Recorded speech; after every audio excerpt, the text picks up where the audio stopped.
How to get high quality photos from Google Photos. Firstly, open the Google Photos app. Now,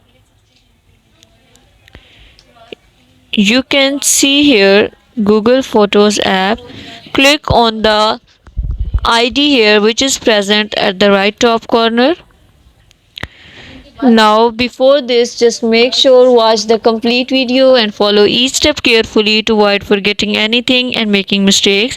Move here, click on photos setting. Now click on the backup here, move this and at the top you can see backup quality. Click on it if you want to get high quality photos from your Google Photos.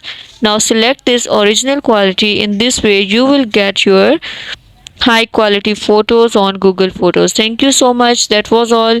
Please consider showing your support by commenting, liking, sharing, and subscribing to our channel for more valuable content in the future. Your engagement is highly appreciated. I wish you very, very good luck.